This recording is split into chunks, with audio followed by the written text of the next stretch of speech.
maanta waxa dhacay wiil baa gabadh iska jeclaanaya hooyadii ama aabihii baa diidaya guurkaas ma u bannaan yahay xalaal maahi inuu guursado waa ka xaraan hooyada haday gabadha iska diido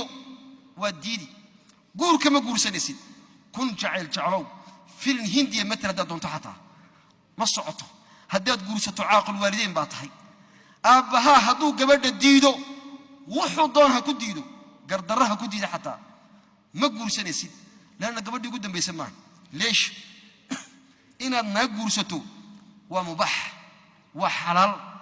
inaad waalidka adeecdo waa farad waa waajibki iyo mubaax haday iska hor yimaadaan keen la qaadan warkeen la qaadan waalidka la qaadan amarkiis waa farad maanta walaalayaal inaan waalidka wax u tarna maahine dhibtaan gaarsiinna kamaad ka badan dhalinyarta u fiirsan maanta ma garanayaan walaalayaal tacabka abiyi haysta ma garanayo korku xoogaha yara weynaadu ilaahay adduunyo sayana waxa weeyaan nin kasta noloshiisa iyo adduunyadiisa amu dawardi doonaa oo maalka uu siiyo ilaahay siiyay inuu waalidka wax uga taro uu ka bakhaylaya qofkii laakiin ma garanay dhibtii soo gaadhay abihi war aabaha duliga gaadhay ma garan darta loo duleeyay rag isaga qeyrkiya inuu aabaha u duloobay ma garanaysaa inuu aabaha madaxiisa jabiyay darta u jabiyay soo luqmadaada u diyaariyo oo dhalkaaga u diyaariyo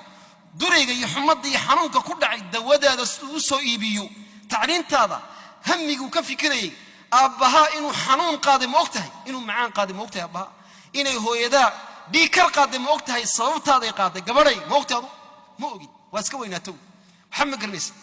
ku yaro hudda ka baratay ku yaro dikad ka aragtay ayaad moodaysaa maanta inuu waalidka ka sareeyo ama wuxuu ku taray waxaan leenahay dhalinyaro biriga ku dadaala war waalidka adeeca wallahi ma liibaanaysid wallahi billahi ma liibaanaysid ninka waalidka raali ka noqon waayo wallahi ilaahi raali ka noqon maayo ilaa nabiga yiri raaliga ilaahay waa raalidka waalidka